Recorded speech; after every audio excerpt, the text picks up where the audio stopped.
guys, we are back, the JR Mortgage Group team, and we are going to go over frequently asked questions. So with me, I have Justin Rushlow, Matt Medrano, myself, Ramona Chapman, and John Sputney, and we're going to go diving deep into questions. But if we don't get to your question, please make sure to leave a comment on our Facebook page or on our YouTube channel so we can answer your question. So let's go. Fire away. Yeah, so a great question here. How can I find out how much home I qualify for?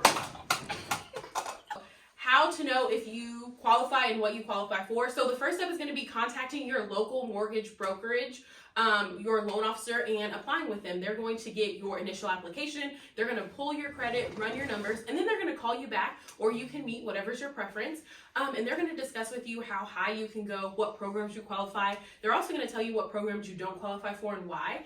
And at that point, if everything is great, you get your pre-approval letter. I call that your golden ticket, and you can start house hunting.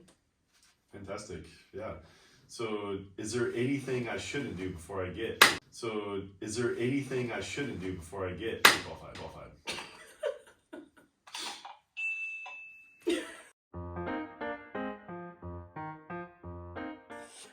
I got it.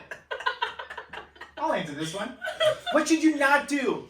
Don't go buy Maseratis. Don't go buy Ferraris.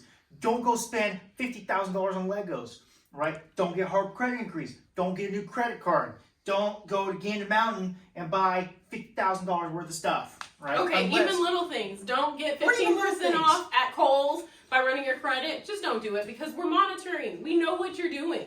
Excuse me, Rona. I got the buzzer correct. I'm the one who's supposed to be answering this question.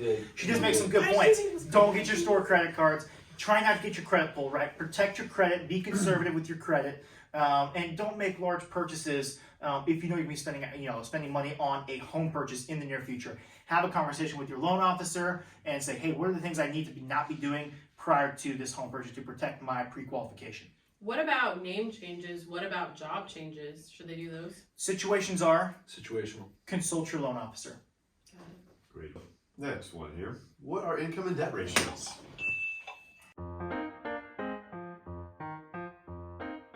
Matt, feel free to check in anytime.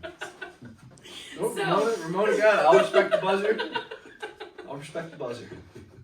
So your income versus your debt to income ratio and all that jazz. So if you guys want a more in-depth answer, go back to our other mortgage series videos, FHA or VA, to get more information. But a really high gloss, or what do you say? High level. High gloss? No, give me the flat. Give me the matte finish. Give me the matte finish answer. Okay, but MITT. a high level of your debt to income ratio is really what it says, your debt versus your income. And that's going to be the front end of your ratio is your housing payment, your principal, interest, homeowners insurance, property taxes, monthly mortgage insurance, and HOAs, or if you have them, over your monthly income. And then your back end debt to income ratio is your proposed new house payment plus all of your other debt. So anything that's on your credit report, there could even be things not on your credit report if you have tax liens that you're paying back, or judgments, or child support, or alimony, all of those debts on the back end. And you have to fit within your loan parameters debt to income ratio to qualify. What are cash reserves?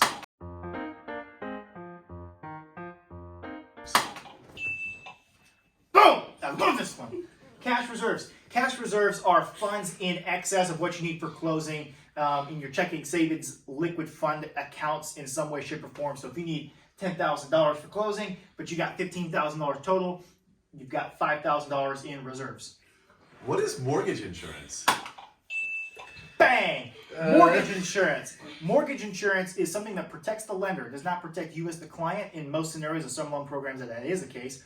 But it protects the lender in case you were to default on your loan. And on conventional loans, it's there typically until you have 20% equity. On FHA loans, it's there for typically the entire 30 years, sometimes as little as 11 years. It depends on the loan program, but it's something there to protect the lender in case you were to default and stop making payments. I'll leave here for you. What are mortgage points? Yes! Yes! Mortgage points, also called discount points, can also be seen in the origination fee section. They are not origination fees that go to the lender in most scenarios. They are solely there to help the client purchase their interest rate down. So it's a one-time fee maybe your par or no cost interest rate is 4.5%, but if you pay an extra $1,500, maybe you can get your rate down to 4%, right? So that savings on a monthly basis, may make sense for you to purchase that interest rate down with that $1,500 to get you a lower interest rate for the life of your loan. Maybe. It depends on your particular situation because, of course, all situations are Situational. Yes, splendid. Thank you for jumping in, Ramona and Matt. Thank you for jumping in. So, what's an APR? I'm on a winning streak here. APR is the truest way to see how much your loan costs. It's a measure of your interest rate and all APR related fees. There's only a certain number of fees in the mortgage process that are APR eligible. Some of them would be like discount points, like Chris from Wichita was asking about. We also have some title fees that are included in there, and the underwriting or administration fees from the lender. Those would be included in that number. So long story short, you want your APR to be as close to your interest rate as possible. If your interest rate on your loan is 4%, you want your APR to be as close to 4% as possible for you to know that you're going to have the best loan option for you if you're comparing to another lender. So this one comes a little further away, down from Florida, with Anna. She asks, Thanks for watching, Anna. Yeah, can I still get a mortgage if I have bad credit or have filed bankruptcy? Yes.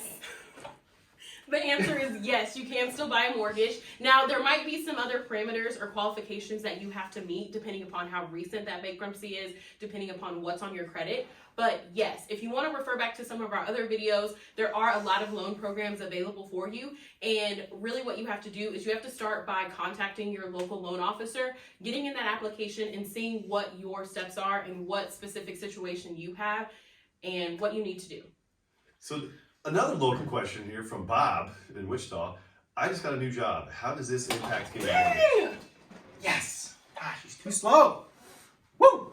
Okay, getting a new job, right? It's not that big of a deal. Sometimes every situation is Situational. Oh, we got the Situational. We got the whole gang involved. How lovely. So it depends on what your prior job is, right? If you're moving from one salaried position to another, no big deal. If you're moving from one hourly position guaranteeing a certain amount of hours to another position guaranteeing the same amount of hours, great, that's not a big deal. If you go from self-employed to W-2, not a big deal. If you go from W-2 to self-employed, that could cause some issues. If you go from salary to hourly, could cause some issues. If you go from working a guaranteed 40 hours a week to, hey, I may work 40 hours one week, I may work 32 hours the next week, that may cause some issues as well. Each situation is situational, all right? So consult your loan officer and see, hey, I'm thinking about making this job change. It can make me more money in the long run, or it's just what my heart feels. Have a conversation with them and see if that still makes sense for your particular mortgage situation. So next question, what's prepaid interest? Oh, Thank you. Winner. Chicken dinner. you'll ever win at least one, right? Prepaid interest. So prepaid interest, that really comes into play on your loan estimate and your closing disclosure. So your prepaid interest is the interest that you are paying until your first mortgage payment. So if you're closing at the end of the month or however your loan officer has it set up, you might only have 3 days worth of prepaid interest. Or if you're closing at the middle of the month, you might have 17 days. So it's all relative to the date that you're closing and what your loan officer has planned out for you in your mortgage payment. But in all, you still buy a house, so it's just a little bit of interest that you pay until that first mortgage payment, because we typically need, as the big mortgage company, we might need a month to set up your online account, get your mortgage statement, get your account number set up, so then you can start making your payments. And then last question for the evening, what are closing costs? So closing costs are the fees associated with buying your house. So depending upon your loan program and what specifically your loan officer has planned for you, that's where your closing costs are going to be established. If you guys have a specific loan program that you're trying to get, please refer back to our other videos. We've done some on VA loans, we've done some on FHA loans about those specific closing costs. But like we've said, high level overview, it's going to have your origination fees, it'll have title fees, credit, tax certification, any other title or settlement company fees. It'll have your escrows, your prepaids, what we do to record the mortgage with the county. And then tallied up at the bottom, it'll have your nice closing costs, also any other credits, typically your earnest money, and then we have your total cash to close. So that's your closing costs. And that puts Ramona up 3-2 over Justin. Thank our previous viewers for giving us some questions to kind of go over and discuss. Appreciate you tuning in, and like Ramona had mentioned to begin with, that if you have questions that we didn't touch on, comment below, comment on one of our platforms, and tune in next time. Yes, thank you guys so much for listening. Thanks to all of my lovely competitors and question givers, question masters for this. But And our button boy. But Don't forget our button boy. oh man! But thank you guys so much for watching this. We hope that we answered a lot of your questions. Again, this is JR Mortgage Group. Please make sure to like, comment, I don't know subscribe. why. Make sure to like, comment, and subscribe. We'll see you next time.